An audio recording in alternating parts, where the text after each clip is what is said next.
ہگ می ہگ می کا کیا مطلب ہے؟ آئیے سیکھتے ہیں آج کی اس چھوٹی سی ویڈیو میں۔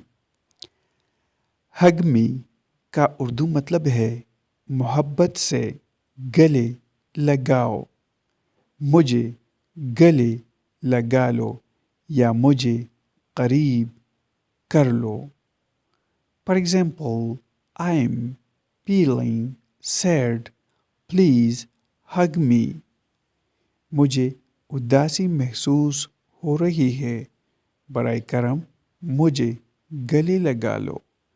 She ran to her mother and said, hug me۔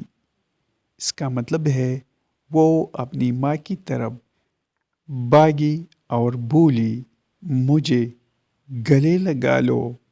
دوستو، ویڈیو کو لائک اور شیئر ضرور کریں۔